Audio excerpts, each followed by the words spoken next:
Assalamualaikum warahmatullahi wabarakatuh. Kembali lagi dengan saya Ratu Fitria, calon guru penggerak angkatan 9 dari Provinsi Jawa Barat, Kota Depok. Dalam modul 2.3 ini kita telah menjelajahi konsep supervisi akademik yang memiliki tujuan utama untuk mengembangkan kompetensi individu dalam tubuh staf pengajar di sekolah.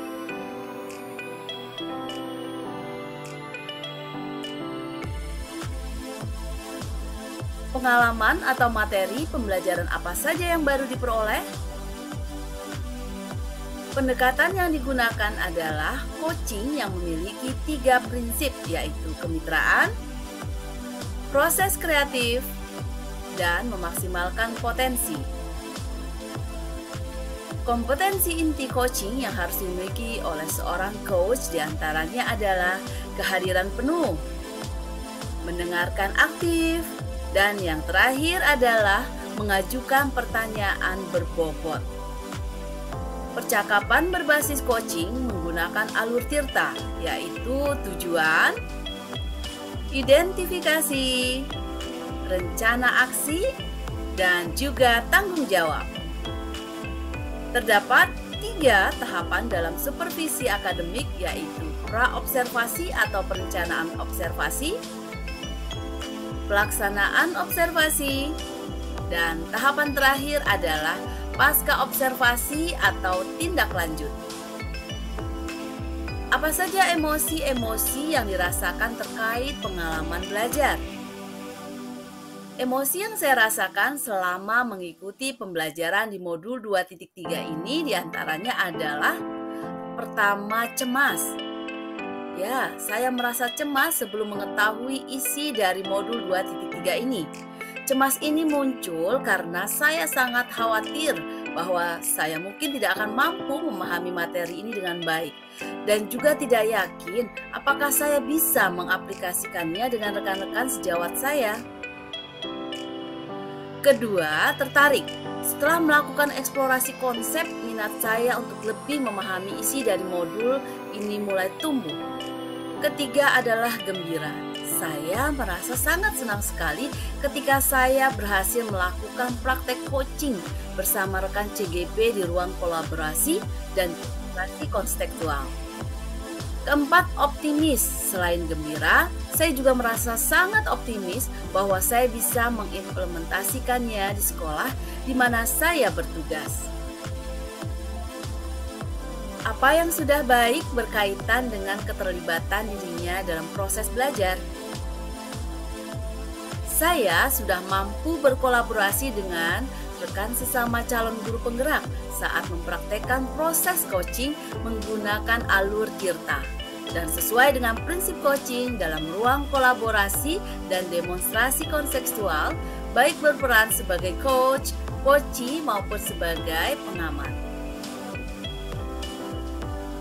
Apa yang perlu diperbaiki terkait dengan keterlibatan dirinya dalam proses belajar? Menurut saya, hal yang perlu diperbaiki adalah kemampuan saya dalam mengajukan pertanyaan berbobot agar dapat menggali informasi permasalahan pada diri coachee, sehingga dapat menemukan solusi atas permasalahan yang dihadapi oleh coachee. Apa keterkaitan terhadap kompetensi dan kematangan diri pribadi?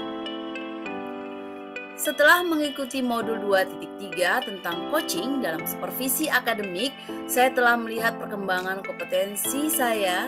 Hal ini tercermin dari kemampuan saya dalam menerapkan proses coaching dengan menggunakan alur Tirta baik sebagai coach, coachee maupun pengamat.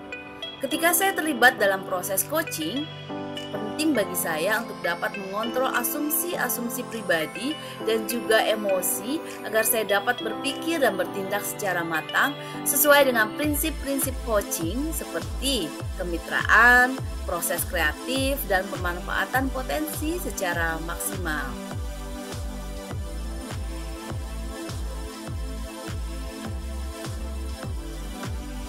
Apa pertanyaan kritis Anda yang berhubungan dengan konsep materi dan menggalinya lebih jauh? Pertanyaan yang muncul yang saya ajukan adalah Bagaimana caranya agar konsep coaching dapat diimplementasikan dalam proses supervisi di lingkungan sekolah? Memiliki pemahaman mengenai coaching dalam konteks supervisi akademik dan bersedia menerapkannya.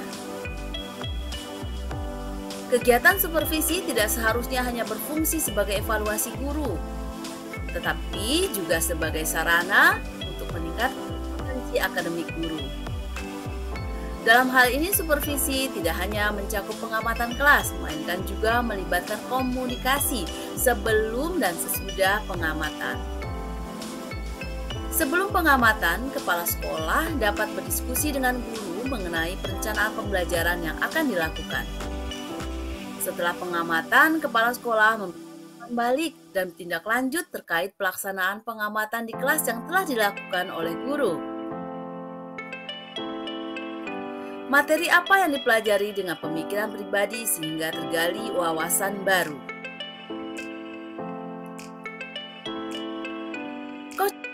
Dalam supervisi akademik memiliki dampak positif terhadap perkembangan pemimpin pembelajaran yang berfokus pada kepentingan murid. Keberpihakan pada murid merupakan aspek penting dalam lingkungan sekolah untuk mewujudkan pendekatan pembelajaran yang berfokus pada murid. Ini guru perlu memiliki kemampuan sebagai pemimpin pembelajaran. Sebagai pemimpin pembelajaran, guru harus memiliki pemahaman yang mendalam tentang perkembangan murid, termasuk aspek kognitif, karakter, dan sosial emosional. Oleh karena itu, tujuan dari coaching dalam supervisi akademik adalah untuk mengembangkan kompetensi guru, sehingga kinerja mereka meningkat dan pendekatan pembelajaran yang berfokus pada murid dapat tercapai dengan lebih baik. Apa tantangan yang sesuai dengan konteks asal calon guru penggerak? Tantangan terbesarnya adalah bagaimana caranya mengubah pandangan yang umumnya menganggap supervisi akademik hanya sebagai evaluasi rutin yang dilakukan oleh kepala sekolah terhadap kinerja guru. Seharusnya supervisi akademik dianggap sebagai panduan untuk meningkatkan kompetensi guru. Apa alternatif solusi terhadap tantangan yang diidentifikasi? Solusi pertama adalah salah satu pilihan tindakan yang bisa diambil dengan mengadakan pertemuan atau rapat dengan seluruh anggota komunitas sekolah. Melalui pertemuan tersebut, kita bisa mencoba untuk menyatukan pemahaman semua orang tentang apa yang dimaksud dengan supervisi akademik.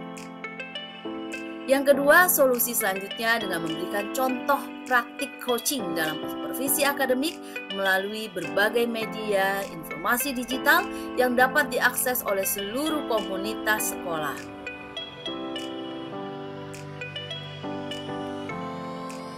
Apa pengalaman masa lalu Anda dengan coaching? Tiap guru pasti mengalami proses supervisi oleh kepala sekolah dan pengawas sekolah. Namun sering sekali proses ini dijalani sebagai kewajiban rutin tanpa pemahaman mendalam tentang esensi supervisi. Bagaimana penerapan coaching harusnya di masa mendatang? Kedepan, kegiatan supervisi harus menjadi salah satu komponen utama dalam upaya sistematis untuk meningkatkan kompetensi guru dalam aspek akademik. Prinsip-prinsip coaching seperti kemitraan yang eratan, pemanfaatan proses kreatif, dan peningkatan potensi harus diterapkan secara efektif dalam setiap tahap supervisi. Dengan demikian, supervisi tidak hanya menjadi penilaian rutin, tetapi juga menjadi sarana pengembangan berkelanjutan yang memungkinkan guru untuk mencapai potensi akademik mereka yang sebenarnya. Apa konsep atau praktik baik yang dilakukan oleh modul lain yang telah dipelajari? Pada modul 1, dalam pembelajaran berdiferensiasi, siswa dikelompokkan berdasarkan kebutuhan belajar mereka dengan tujuan untuk mengoptimalkan potensi masing-masing. Hal serupa juga berlaku dalam praktek coaching di mana potensi coach harus dioptimalkan sehingga mereka dapat mengidentifikasi solusi mereka sendiri untuk mengatasi tantangan yang mereka hadapi. Modul 2.2, dalam pembelajaran sosial emosional terdapat teknik berupa stop dan mindfulness yang digunakan untuk menciptakan lingkungan yang lebih kondusif. Sehingga ketika melakukan coaching, seorang coach juga perlu menerapkan teknik ini agar dapat menjaga fokus dan hadir sepenuhnya saat melakukan proses coaching. Informasi apa yang didapat dari orang tua atau sumber lain di luar bahan ajar atau pendidik guru penggerak?